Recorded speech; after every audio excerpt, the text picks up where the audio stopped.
अज की जो आरंभता हो रही है धन गुरु नानक पातशाह महाराज जी की पावन बाणी जपजी साहिब तो आरंभ हो रही है। जो आरंभता हो रही है धन श्री गुरु ग्रंथ साहिब पातशाह महाराज जी का भी जपजी साहिब जी का भी जोड़ा मंगलाचरण है वो है एक ओंकार सतनाम करता पुरख निर्भव निर्वैर अकाल मूरत अजूनी सैभम गुर प्रसाद। बहुत ही बार जो असीं उच्चारण करते हैं तो ये कहने एक ओंकार जिदा एक ओंकार कह दें हाँ, पर जो उच्चारण है वो है एक ओंकार। सतगुरु पातशाह महाराज जी धन गुरु नानक पातशाह जी ने कृपा की मूल मंत्र कह लो साडा या गुरु ग्रंथ साहिब पातशाह महाराज जी का जो मंगलाचरण है उसकी दात साड़ी झोली के विच पाई। जुगां जमंतरां तो जदों भी धर्म का कोई ग्रंथ लिखा जाता है या धर्म की कोई गल होती है तो सब तो पहला मंगलाचरण किया जाता है। मंगलाचरण करने के दो ही कारण होंगे सन।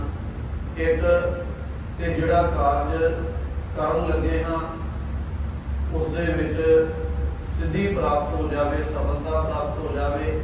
तो दूसरा कारण होंदा सी कि जिहड़ा कार्य करन लगे हाँ वो कार्य करदिआं जिहड़ी साडी बुद्ध है वो चंगी सानूं प्राप्त होवे तां जो कार्य निर्विघ्नता सहित सफल हो जाए। कि जिहड़ा मंगलाचरण है इसनूं दो गुरु नानक पातशाह महाराज जी तो पहला दो शक्तियां की पूजा करके पढ़िया जाता सी। सिद्धि की पूजा के वास्ते गणेश जी की पूजा की जाती सी ते बुद्धि की मत की प्राप्ति के वास्ते सरस्वती की पूजा होती सी। अज भी जदों किते गुरु पूर्णिमा मनाई जाती है या होर कोई भी स्कूलों के अंदर या घरों के अंदर कार्य किए जाते हैं ते सरस्वती जी अते गणेश जी की वंदना की जाती है, उन्होंने नाम की पूजा की जाती है। क्योंकि मनुख के दो ही जीवन के मनोरथ हैं। एक के जीवन के अंदर सिद्धि प्राप्त हो जाए तो दूजी चंगी बुद्ध चंगी मत प्राप्त हो जाए जिसने नाल जीवन सफलिया हो। सतगुरु नानक पातशाह महाराज जी ने कृपा की सानू ये सिद्धांत जो दिता एक ओंकार का वो सिद्धांत दिता ही इस करके जे साड़ियाँ ये दोनों मंगला सिद्धि और बुद्धि अकाल परमात्मा तो इलावा किसी होर दे कोलों प्राप्त होंदियां होण ते फिर सानू अकाल परमात्मा की भगती करन दी जां पूजा करन दी जरूरत ही नहीं रह जाती। जे परमात्मा तो इलावा सिद्धि सरस्वती माता के कोलों प्राप्त हो जाए तो बुद्धि गणेश जी सरस्वती माता के कोलों प्राप्त होवे ते सिद्धि जिहड़ी है गणेश जी के पासों प्राप्त हो जाए तो फिर असीं परमात्मा की भगती क्यों करांगे।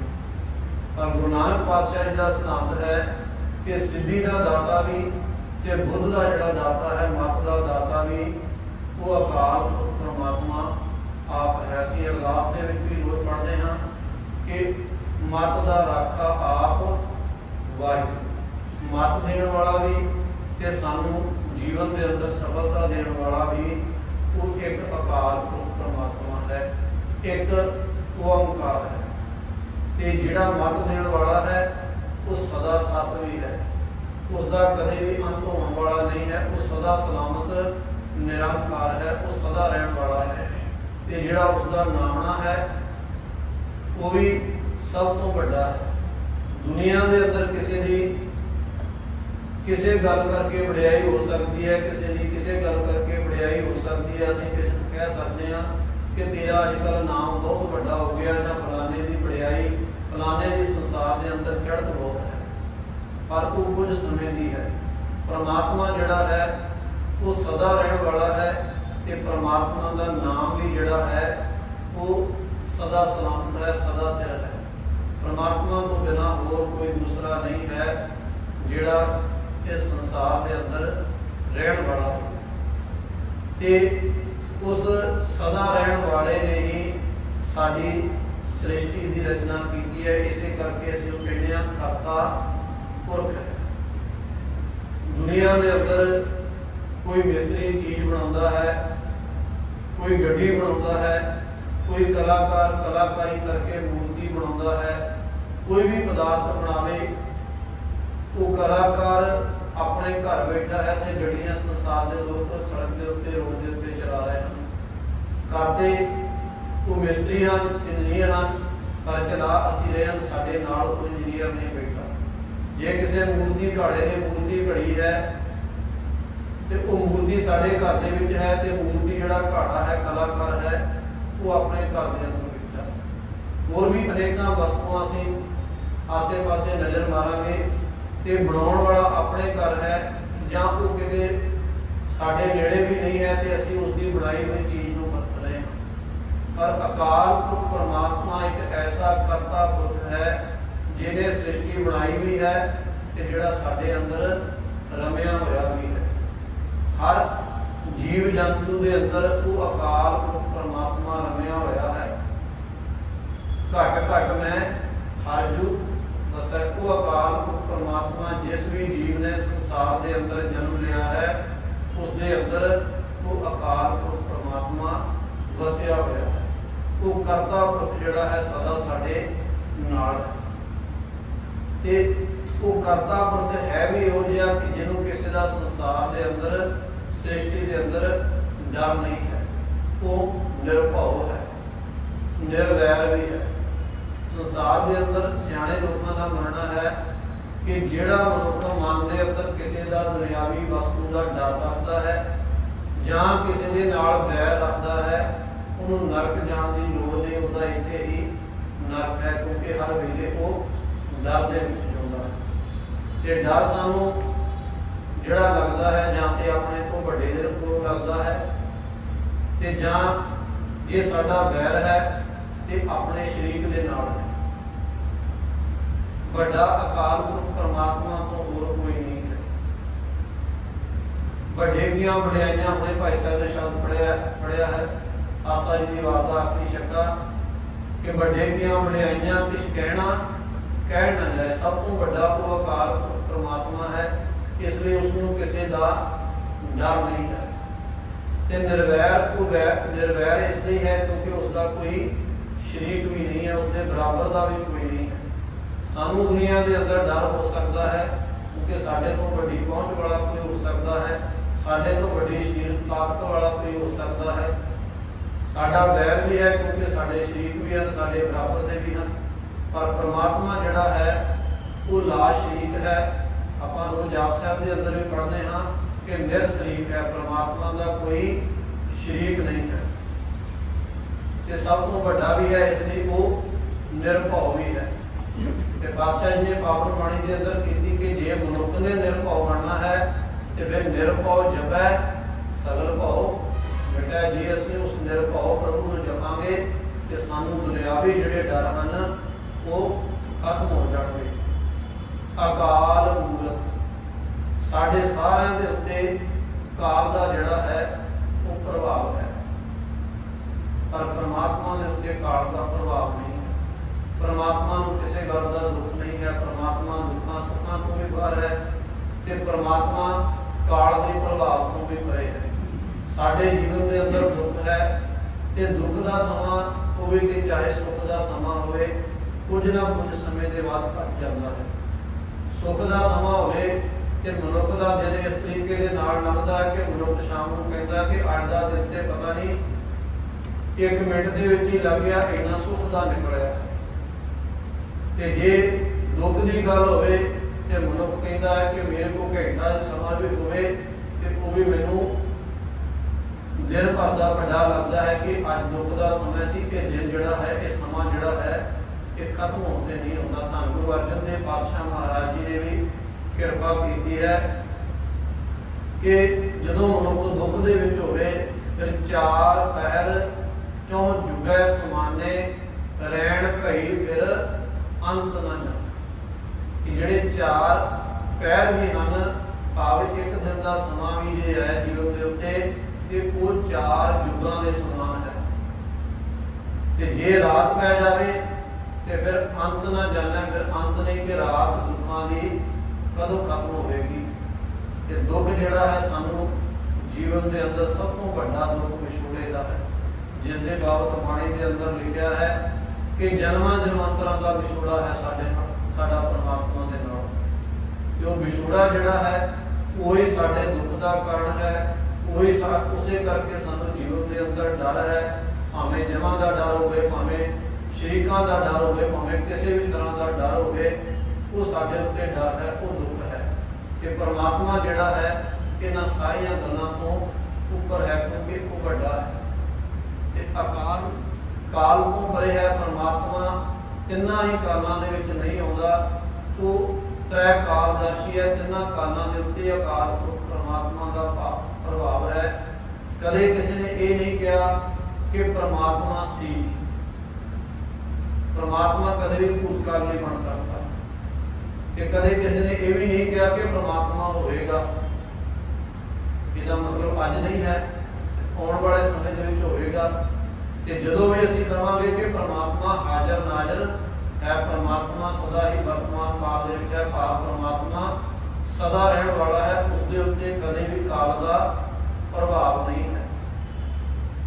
पर वो सानू दिखाई नहीं दिंदा।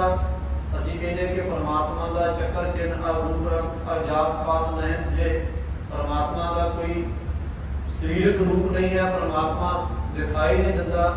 ते मनुख मन के अंदर यह भी भरम कर सकता कि किते कल्पना ना नहीं। ते पातशाह जी ने कहा कि अकाल मूरत, वो मूर्तिमान है, वो होंद है, पर उस होंद नूं असीं अपनियां ज्ञान इंद्रियां दे नाल, दुनियावी अखां दे नाल देख नहीं सकते। गुरबाणी के अंदर प्रमाण सानू बहुत थां तो मिलणगे कि परमात्मा के दर्शन हो सकते हैं। दर्शन प्यासी दिल सरैन चितों आनंदन नीर, परमात्मा के दर्शन हो सकते हैं। जे मन अंदर प्यास है तो दर्शन भी हो सकते हैं। भगत नामदेव जी के बाबत एक इतिहास के अंदर गल होती कि उन्होंने 72 बार अकाल पुरख परमात्मा के दर्शन किए सन। भाव के परमात्मा की होंद है, वो मूर्तिमान है, तो उसका दीदार किया जा सकता है। पर उसके वास्ते जिवें दुध के विचों घ्यो प्राप्त करने के वास्ते सानू उद्यम करना पैंदा है, वो जिहा उद्यम करना होगा। पर यह भी मन के अंदर भुलेखा नहीं खाना कि जे वो मूर्तिमान है तो उसको किसी ने बनाया होगा, उसकी किसी ने स्थापना की होगी, जहाँ परमात्मा जन्मिया होगा। सतगुर पातशाह जी ने भी निर्णय किया कि अजूनी है, परमात्मा जूना दे विच नहीं होगा, परमात्मा का जन्म नहीं होया ते परमात्मा का अंत भी नहीं है। जन्म मरण तो अकाल तो परमात्मा रहता है, वो अजूनी है, कदे भी किसी जून के परमात्मा का जिहड़ा है रूप प्रगट नहीं होया। उसकी जिहड़ी उत्पत्ति है स्वयं अंग वो अपने आप को ही प्रकाशमान होया है, उसको प्रकाशमान करने वाला कोई दूसरा होर नहीं है। इसलिए परमात्मा की स्थापना करने वाला भी कोई नहीं है, परमात्मा को जन्मदाता भी कोई नहीं है, उसको मूर्तिमान करने वाला कोई मनुष्य नहीं है। जी वो पैदा होया है कि अपने आप को पैदा होया। गुर प्रसाद परमात्मा जिहड़ा है वो ज्ञान स्वरूप है, जे दीदार होंगे तो सानू ज्ञान देना ही होंगे। परमात्मा ज्ञान स्वरूप है, ते ज्ञान जो असीं प्राप्त करना है तो पूरे गुरु के शरण में जाके ही जो असीं ये गल्लां कीतियां जां सानू मूल मंत्र गुरु नानक पातशाह जी का मिलिया कि गुरु के पासों प्राप्त होया, ये ज्ञान है। गुरु नानक पातशाह जी ने 10 गुरु साहिबाना ने किते भी अपने आप को परमेश्वर नहीं गवाया, किते भी अपने आप को करता नहीं गवाया, उन्होंने केवल ते केवल उस परमात्मा के नाल सानू जुड़न का यत्न किया है। इसलिए परमात्मा ज्ञान है ते सानू धन गुरु गोबिंद सिंह पातशाह महाराज जी ने ज्ञान गुरु धन श्री गुरु ग्रंथ साहिब पातशाह महाराज जी ने लड़ लाया सी। गुरु नानक पातशाह जी का प्रमाण है अंदर बाणी दे कि शब्द गुरु सुरत होना, चेला जिहड़ा गुरु है वो ज्ञान है, ते प्रसाद तो भाव है किरपा। वो किरपा के नाल दयालता के नाल प्राप्त होता है, क्योंकि वो है ही कृपालु ते दयालु।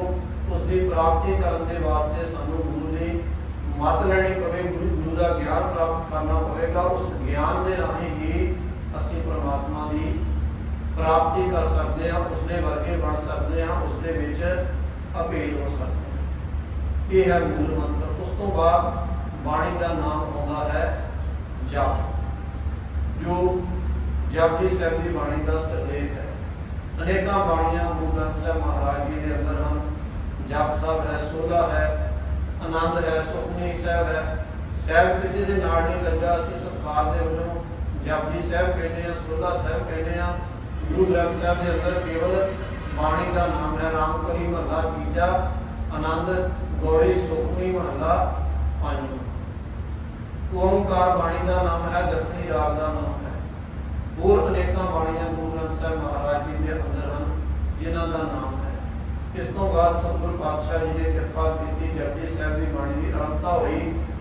दो श्लोक हैं जपजी साहब के अंदर, एक पहला आदि सच, एक अंतला श्लोक है पवन गुरु पाणी पिता। इन्हां दे विचकार 38 पौड़ियां हैं। इस आदि सच तो लैके असीं पवन गुरु पाणी तक पहुंचना है।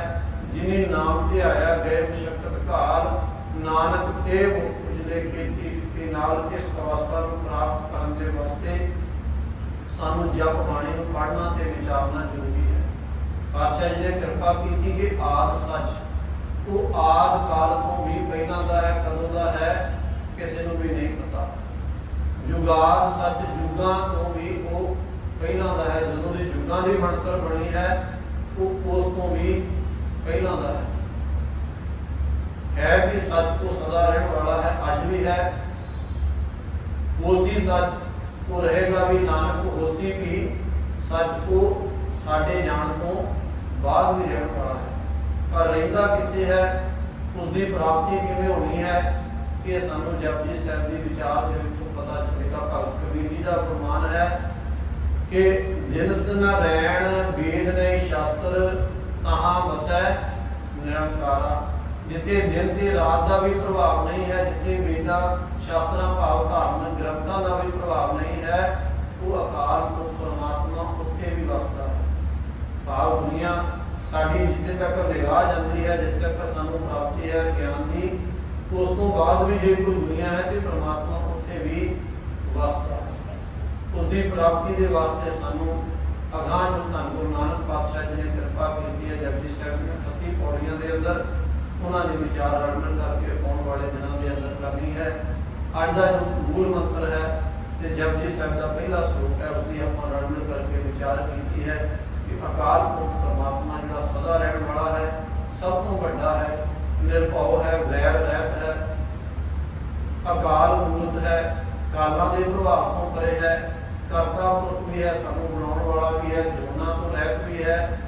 कृपा दृष्टि के नाल ही उसका ज्ञान उसके बारे सोच प्राप्त हो सकती है।